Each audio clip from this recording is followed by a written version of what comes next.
My throat frills were pale silver when the session began. That was 8 hours ago. Now they were deep purple, and Cadet Elena Vasquez was asking me if I wanted a piece of strawberry candy. I am getting ahead of myself. I still don't know how she knew. Stay close. The answer is stranger than you think. 8 hours earlier, my frills were pale silver. The Verge conclave ran on recycled air and failing hope. The tactical projection filled the center of the chamber, cold blue light, casualty models cycling through the same numbers for the 48th time. 102 votes for retreat, 98 for counterattack. I had counted them 15 times. The total did not change. 200 generals, 14 species, one enemy that had eaten 12 systems in 9 weeks. And a human cadet, yawning in the corner. She sat at the far end of the observer's bench, the lowest ranked seat in the room, pressed against the wall as though the chamber had run out of space and tucked her there as an afterthought. Her uniform was creased.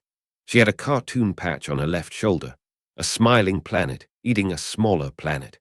She was drinking something hot from a metal cup, and her eyes were half closed. I noted her because she was the wrong detail. Every other being in that room was rigid. She looked like she was waiting for a transport. General Thrax of the Thraxian Fleet Command sat at the head of the table. His mandibles clicked, a low hum that his species made when they felt contempt and saw no reason to hide it. He was staring at the projection. 47% projected losses, 0% projected win. The numbers had not improved in 6 sessions. We retreat to the fold, Thrax said. Preserve the fleet. Return when we have a new model. Admiral Kell's silicon jaw ground against itself, the sound of a data processor working against its own output. The fold offers a 41% survival margin, statistically superior to any other option. General Vian's head tilted left, then right, then left again, faster than it had tilted an hour ago. Draken's secondary eyelids snapped shut. I reinflated my vocal sac and began recounting the votes. It was not useful. I did it anyway. The cadet set down her cup. She opened a notebook, worn leather, pages soft as fabric, filled with handwriting that predated FTL by 3 decades. I dismissed it as sentiment. Then she raised her hand, like a student. Vian noticed first. His head tilt slowed. Thrax's mandibles went quiet, not the silence of respect, but the silence of something seeing a thing so far outside expectation that the contempt reflex failed to load in time. The soft species, Thrax said, sends a juvenile to watch us fail. Vasquez did not react. She waited until he was finished, then she said, Sir, I think your models are missing something. Her voice was flat, not nervous, not careful. Flat the way a person sounds when they have said a thing so many times inside their own head that saying it out loud feels like paperwork. Kell's jaw ground harder. The projection models are built from 14 datasets across 9 engagements. They are not missing something. They're missing the swarm's density in Sector 9, she said. It triples there. Your models show neutral. They're wrong. Thrax's mandible hum returned, lower and longer. And you know this how? She turned the notebook toward the table. The page showed hand-drawn shapes, vectors, density clusters, movement arrows. At the top, in faded ink, ridge line, coyotes, bait and drag, don't run, pivot. Below that, a date. Old enough that most species at the table had not yet made contact with Earth. My grandfather hunted predators, she said. Coyotes, they work in teams. One group shows itself, gets the prey running, and the rest of the pack waits at the far end. The prey runs straight into them. She tapped the notebook. The swarm isn't winning, it's herding. Sector 9 isn't a combat zone, it's the far end of the drag. The room was quiet. Vian's head stopped moving entirely. Thrax said, the 4th Fleet engaged at full combat strength and lost 60% of its vessels in 10 minutes. Because they retreated, Vasquez said. The swarm's density gap is at the front, not the flanks. It looks like an opening. When you run for it, you're going the direction they want. She paused. The last 3 engagements, where did the losses cluster? I checked the records before anyone else moved. My frills had shifted from silver to grey without my noticing. Retreat points, not the front, not the flanks. Every major loss in the last 3 engagements had occurred as units pulled back. I did not say anything. I pulled the density scanner and ran the numbers myself. It was my job. I was also not willing to admit in that moment that I believed her. Kell spoke first. The models account for density variance. Sector 9 reads as neutral on every scan we have. Because you're scanning for combat density, Vasquez said. The swarm compresses when it herds. It looks sparse until the prey is committed to the retreat path. Then it closes. She drank from her cup, still calm. You have to pivot, not retreat. Hold your position and turn your flank toward them. They've built a kill zone for something that runs. If you don't run, the kill zone is empty.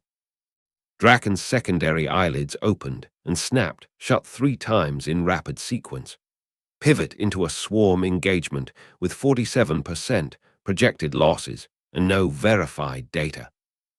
I have verified data, Vasquez said quietly. It's just old. The density numbers finished, resolving on my scanner.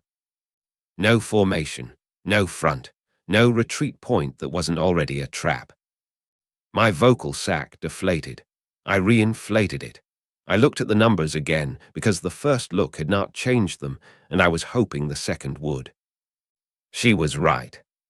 The swarm's density in Sector 9 was not neutral. It was triple the frontline readings. The entire shape of the engagement, every model, every projection, every vote cast in this chamber over 9 weeks, had been built around the assumption that the henge was pushing forward. It was not pushing. It was pulling. We had been feeding it. The 4th Fleet was gone in 10 minutes because it ran. The enemy had wanted it to run. The enemy had built the exit specifically so something would run through it. 94,000 personnel, dragged. I became aware that my voice had changed register. I looked at Vasquez. How does a 19-cycle juvenile know this? She smiled, sleepy, comfortable, the smile of someone who had not been surprised by anything in this room. Humans used to be prey, sir, she said. We had to get good at pattern recognition, or we didn't make it to breakfast. I looked at a notebook, the same geometry, the same vectors, handwritten by a man who had died before his granddaughter was born, watching coyotes work a ridgeline in a place called Utah. He had written the rule at the bottom of the page, underlined twice. The thing that scares you is usually scared of something else. Figure out what. The vote was unanimous. It was the first time in 9 weeks that the number had been anything other than split.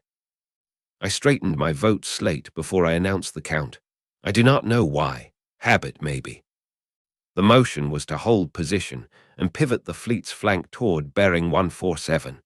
Directly into what the swarm's density patterns suggested was the kill zone it had spent 9 weeks building. 1,400 vessels turned as one.